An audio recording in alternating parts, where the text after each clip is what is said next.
کے رسول صلی اللہ علیہ وسلم تشریف لائے. جب یہ آپ نے نبوت کا اعلان نہیں کیا تھا، نبوت کے اعلان سے پہلے، تو ان لوگوں نے کہا کہ سب سے اچھے آدمی آپ ہیں، اور ہم لوگوں نے کل طے کیا تھا اللہ کی مرضی کی آپ پہلے آگے، آپ اپنے ہاتھ سے اسے حجر اسود کو لگا. تو اللہ کے رسول نے کہا کہ ٹھیک ہے. آپ نے اپنے ہاتھ سے اٹھایا اور ایک چادر منگایا، اور چادر منگانے کے بعد کہا کہ ہر قبیلے کا ایک ایک آدمی جو سردار ہے وہ آ جائے. تو قبیلے کا سردار، ایک ایک سردار نے ایک ایک کونا سب نے پکڑا، اور اللہ کے رسول نے اٹھا کر کے وہ پتھر حجر اسود رکھ دیا. اور اس طرح سے سبھی قبیلے والے خوش ہو گئے، ہر قبیلے کے سردار اس میں شامل ہو گئے، اور لوگوں نے حجر اسود جہاں لگانا تھا، جہاں آج لگا ہوا ہے وہاں پر اٹھا کر کے حضور نے اپنے ہاتھ سے فٹ کر دیا.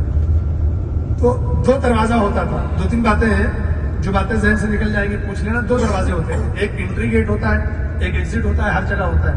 لیکن آپ یہاں دیکھ رہے ہیں ایسا نہیں، ایک ہی دروازہ ہے. کیونکہ دروازہ اتنا اوپر نہیں ہوتا ہے. یہ پہلے جو دروازہ تھا وہ نیچے تھا، اس کو کافی ہائٹ پہ کر دیا گیا. اور انٹری گیٹ کیوں ہٹا دی گئی ہے، یہ ایگزٹ گیٹ کیوں ہٹا دی گئی، اس کی بھی وجہ بتاتا ہوں. تو جب ان لوگوں نے پیسہ وغیرہ جمع کیا تو اتنا پیسہ نہیں جمع ہو سکا کہ جس کی بنیاد پر اینٹیں اور گارے کا انتظام پورا یہاں تک ہو سکے. تو جتنا ان لوگوں کے پاس پیسہ جمع تھا وہاں تک جہاں یہ بنا سکتے تھے ان لوگوں نے بنا لیا. اور بنانے کے بعد جو کعبے کی اور جو وال تھی، دیوار تھی، ان لوگوں نے کہا بھائی ہمارے پاس پیسہ نہیں ہے، روپیہ نہیں ہے، تنگی کا وقت ہے، اور کسی کے پاس اتنا ہے بھی نہیں ہے. کام کرتے ہیں اس کو ایسے گھیر دیتے ہیں، یہ نشانی بنا دیں گے کہ یہ کعبے کی نشانی ہے. مطلب یہ سمجھ لو کہ چندہ وندہ جو کیے تھے سب ختم ہو گیا، پیسہ نہیں بچا، اس لیے وہ عمارت تعمیر نہیں ہو سکی. ٹھیک ہے، اس لیے وہ عمارت تعمیر نہیں ہو سکی، پیسہ نہیں تھا اس لیے چھوڑ دیا گیا. اچھا، انٹری گیٹ کے علاوہ ایگزٹ گیٹ بنانے کا بھی پیسہ نہیں تھا، یعنی پیسہ ختم ہو گیا، اس لیے ایک ہی دروازہ بنایا گیا، وہ بھی انٹری گیٹ ہے، ایگزٹ گیٹ نہیں ہے، نکلنے کا راستہ نہیں بنایا گیا، ورنہ پہلے دونوں دروازے. اللہ کے رسول صلی اللہ علیہ وسلم کے دور میں ایسے ہی چلتا رہا. فتح مکہ بھی ہوا، حضور نے اس کو بنانے کی کوشش بھی نہیں کی. اس کے بعد ایک وقت آیا، حضرت عبداللہ بن زبیر رضی اللہ تعالیٰ صحابی رسول تھے.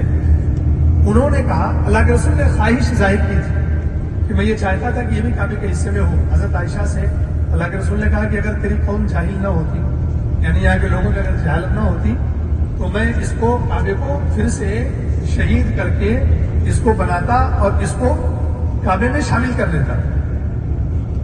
لیکن حضور یہ جانتے تھے کہ کبھی پھر سے یہ معاملہ ہوا تو لوگ، اس زمانے میں عرب کے لوگ ویسے بھی اکڑ مزاج کے رہتے تھے. وہ اس کو فار ایگزامپل بیٹھا ہوا ہے، بلا وجہ غصہ ہونا چلا ہے، تو اس زمانے کے لوگ جو ہے ویسے ہوتے تھے. تو حضور نے کہا کہ نئے نئے لوگ اسلام لائے، ابھی اگر اس کو شہید کریں گے، اور یہ لوگ اپنا تعلق حضرت ابراہیم اور اسماعیل علیہ السلام سے جوڑتے تھے تو ان کو تکلیف ہوگی، تو حضور نے نہیں کیا.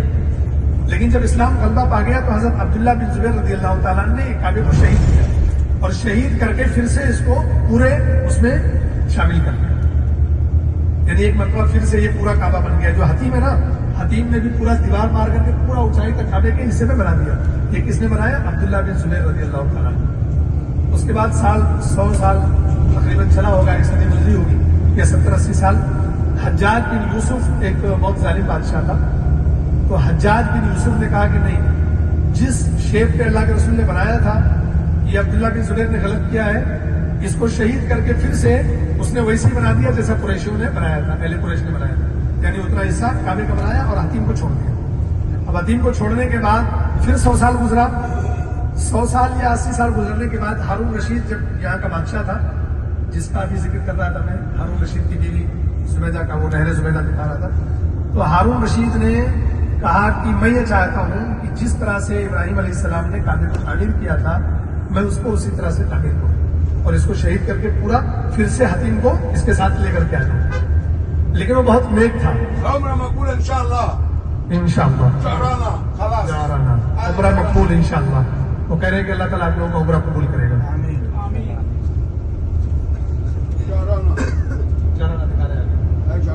تو ختم کرتا ہوں بعد میں. تو بادشاہ جو تھا وہ چاہتا تو بنا لیتا، کوئی اس کو منع کرنے والا نہیں تھا. لیکن اس نے امام مالک رضی اللہ تعالیٰ سے مسئلہ پوچھا. مدینے میں رہتے تھے، علم حدیث کے بڑے عالم تھے امام مالک. امام مالک سے اس نے کہا کہ میں یہ چاہتا ہوں کہ اس کو جو ہے، میں سے بتا دوں ابھی، میں یہ چاہتا ہوں کہ اس کو میں پھر سے اسی طرح تعمیر کروں جس طرح عبداللہ بن زبیر نے تعمیر کیا تھا. تو امام مالک نے فرمایا کہ خبردار ایسی ہرگز جو ہے کوشش نہیں کرنا، ورنہ ہر بادشاہ اس کو شہید کر کے اپنے طریقے پہ طرز کرنے کی اور اس کو تعمیر کرنے کی کوشش کرے گا۔ آج کے بعد آئندہ کوئی بھی کعبۃ اللہ کی دیوار سے چھیڑ چھاڑ نہیں کرے گا۔ امام مالک نے فتویٰ دیا، اس کے بعد سے لے کر کے آج تک یہ کعبہ اسی حالت میں ہے، یعنی جو دیوار بنی تھی اور جو اللہ کے رسول نے چھوڑ دیا تھا وہ حتیم چھوٹا ہوا ہے، وہ کعبے کا حصہ ہے۔ یہ جائیں گے تو حتیم دیکھ لینا، اور یہ ہسٹری جو میں نے بتائی ہے اس کو دھیان دے لینا، نہیں سمجھ میں آئے گا ایک مرتبہ پھر مجھ سے پوچھ لینا۔ یہ ہے جارانہ، یہاں پہ جنگ حنین ہوئی تھی، حنین کر کے ایک جنگ ہوئی تھی، آگے وہ شہداء کی قبریں ہیں، میں چل کے دکھاتا ہوں۔ اور یہاں سے احرام پہنتے، اللہ کے رسول نے یہاں سے بھی احرام پہنا تھا یہاں سے جاتے ہوئے، اور کچھ صحابہ وغیرہ نے یہاں سے احرام پہن کر کے عمرہ کیا تھا۔ یہ بھی بڑا عمرہ کہلاتا ہے، یہاں سے مکے سے یہ بڑا عمرہ کہلاتا ہے۔ یہاں سے بھی ہم لوگ انشاءاللہ ایک بڑا عمرہ کریں گے، اس کے بعد عائشہ مسجد سے ایک چھوٹا عمرہ کریں گے، وہاں سے حضرت عائشہ نے عمرہ کیا تھا، وہ تو گاڑی نمبر دیکھ لیں۔